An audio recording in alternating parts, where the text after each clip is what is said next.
जय हिंद। मेरा नाम कीर्ति और आप देख रहे हैं टाइम्स मेल। आखिरकार हमारे मोदी जी ने हमारे देश को विश्व गुरु बना दिया है।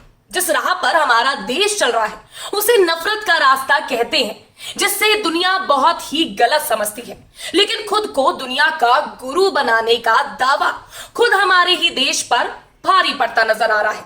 पूरे विश्व को अपनी उंगली पर नचाने का ख्वाब मुंगेरी लाल का सपना साबित हो रहा है, जबकि सच्चाई कुछ और ही है। पैगंबर हजरत मोहम्मद के खिलाफ अपने नेता के गलत बयानों पर आज बीजेपी और खुद हमारे प्रधानमंत्री नरेंद्र मोदी पूरी दुनिया को जवाब देते फिर रहे हैं। लेकिन अब तो अपने देश के न्यायाधीश अंतर्राष्ट्रीय मंच पर जाकर मोदी और उनकी सरकार की बकिया उधेड़ रहे हैं। यानी हमारे 56 इंची प्रधानमंत्री को समझाने के लिए अब हमारे ही देश के न्यायाधीश को विदेशी मंचों का सहारा लेना पड़ रहा है, क्योंकि अंतर्राष्ट्रीय मंच पर दिया गया संदेश बहुत दूर तक जाता है। ये सोचकर अब किस तरह से अंतर्राष्ट्रीय मंच का हमारे न्यायाधीश सहारा ले रहे हैं वो भी आपको बताएंगे। हमारे देश की सबसे बड़ी अदालत यानी कि सुप्रीम कोर्ट से बुरी तरह से फटकार खाने के बाद नुपुर शर्मा और उनका समर्थन करने वाले नफरती एंकरों की लंका लगी हुई है।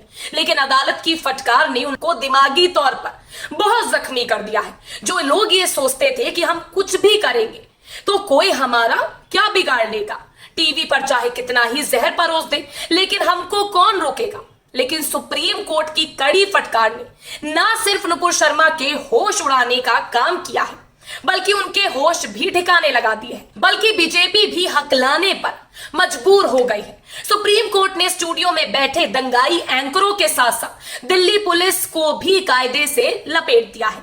लेकिन अब सुप्रीम कोर्ट के मौजूदा चीफ जस्टिस ने अमेरिका में पहुंचकर बहुत कुछ ऐसा कह दिया है, जिसके बाद मोदी सरकार और खुद बीजेपी को सोचना होगा कि कानून और अदालत उसके हाथ की कठपुतली नहीं है, बल्कि अदालत सबके लिए एक नजरिया रखती है।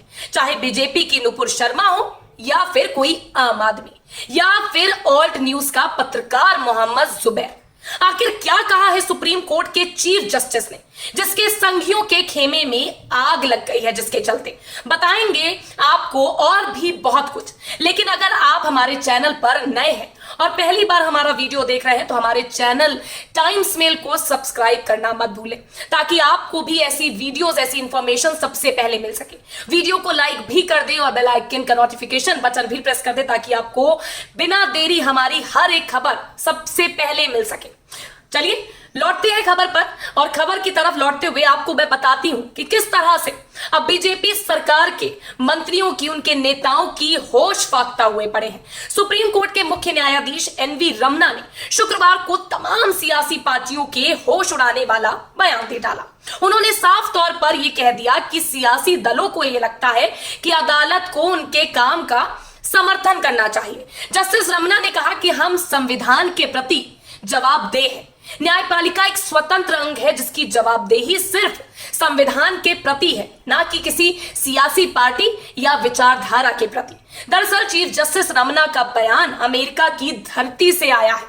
कैलिफोर्निया के सैन फ्रांसिस्को से एक एसोसिएशन ऑफ इंडो अमेरिकन की तरफ से आपको बता दे आयोजित एक कार्यक्रम में जब सीजेआई ने कहा कि देश की आजादी के हम 75वें साल में हैं, हमारा गणतंत्र 72 वर्ष का हो गया है, लेकिन मुझे कुछ चीजों को लेकर अफसोस के साथ कहना पड़ रहा है कि हमने अभी भी प्रत्येक संस्थान को संविधान द्वारा सौंपी गई भूमिकाओं और जिम्मेदारियों की पूरी तरह से सराहना करना नहीं सीखा। साथ ही उन्होंने कहा कि सत्ता में मौजूद पार्टी सोचती है कि हर सरकारी काम को न्यायिक समर्थन मिलना चाहिए।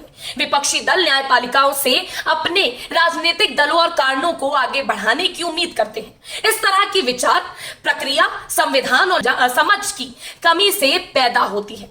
यह आम जनता में फैलाई गई अज्ञानता है, जो ऐसी ताकतों की मदद करने के लिए सामने आ रही है, जिनका मकसद एकमात्र स्वतंत्र अंग न्यायपालिका को खत्म करना है।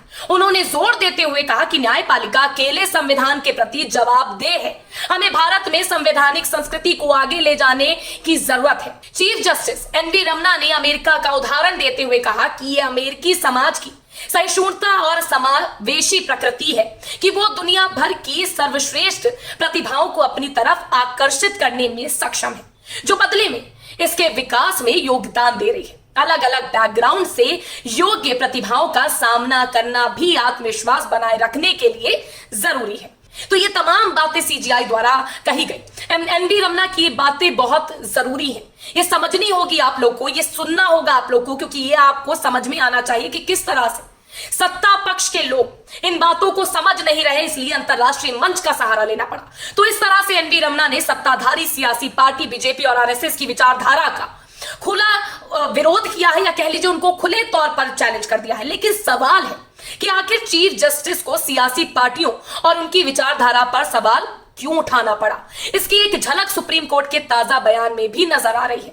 देश की सर्वोच्च अदालत भी मान चुकी है कि देश में एक विशेष समुदाय के खिलाफ जहर बोया जा रहा है, वो पूरे देश को आग लगा रहा है। वरना सुप्रीम कोर्ट को यह नहीं करना पड़ता कि आज देश में लगी आग के लिए केवल एक महिला जिम्मेदार है, उन्हें यह नहीं बोलना पड़ता। नुपुर शर्मा तो बस एक बानगी है। धर्म संसद के नाम पर जो नरसंहार का आह्वान किया गया था वो तो और भी शर्मनाक है। कर्नाटक में मुस्लिम लड़की को उन्मादी भीड़ ने घेर लिया और जय श्री राम के नारे जो लगाने लगे।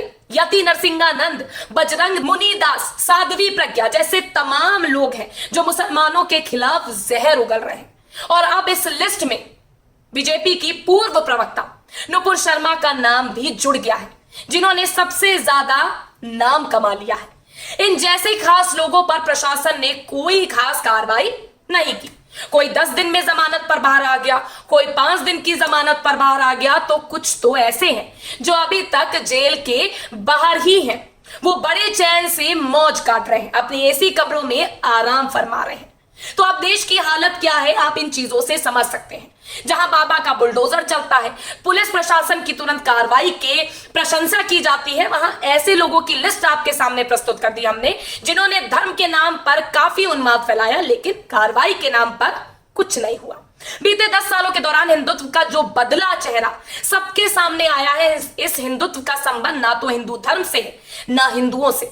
हिंदुत्व का एक सियासी टर्म है जिसने अपने खौफ से सबको चौंका दिया। खैर, इस माहौल को तैयार करने में बहुत बड़ा हाथ टीवी चैनल्स को भी जाता है, टीवी पर बैठे उन गोदी मीडिया को भी जाता है, उन एंकरों को भी जो उस हद तक जिम्मेदार है जितना कि वो शख्स जो धर्म के नाम पर जहर उगल रहा है।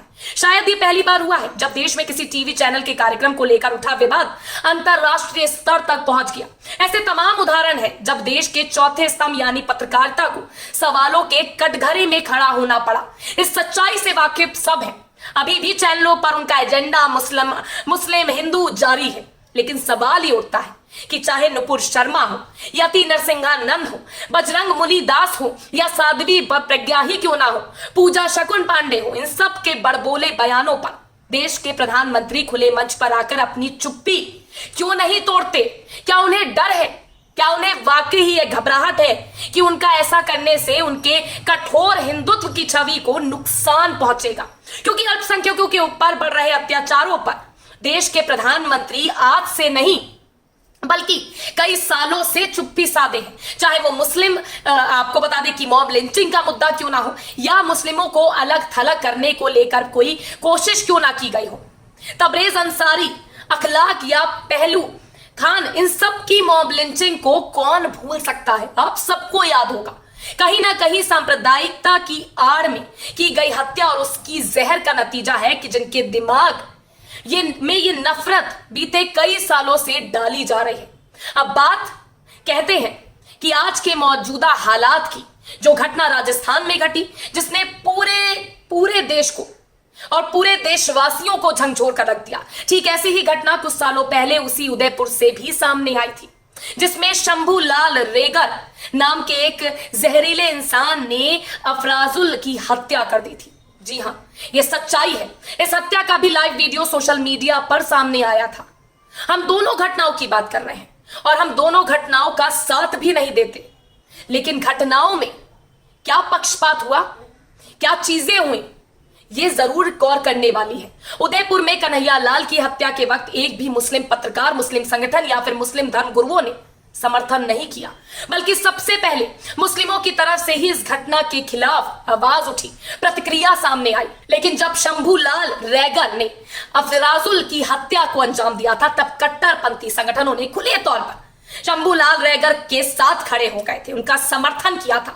उसके समर्थन में रैली निकाली गई थी, नारे लगाए गए थे कि हर घर से रैगर निकलेगा। आज तमाम हिंदूवादी संगठन धर्म के नाम पर मुस्लिमों के खिलाफ जहर उगल रहे हैं। कई बीजेपी नेता खुले तौर पर नफरत को फैला रहे हैं, उदयपुर की घटना के लिए मुसलमानों को जिम्मेदार ठहरा रहे हैं, जबकि मुस्लिम समुदाय खुले तौर पर इस घटना का विरोध कर रहा है। लेकिन अब तो बीजेपी के नेताओं के साथ ही उदयपुर के आतंकियों का संबंध साफ तौर पर नजर आ रहा है।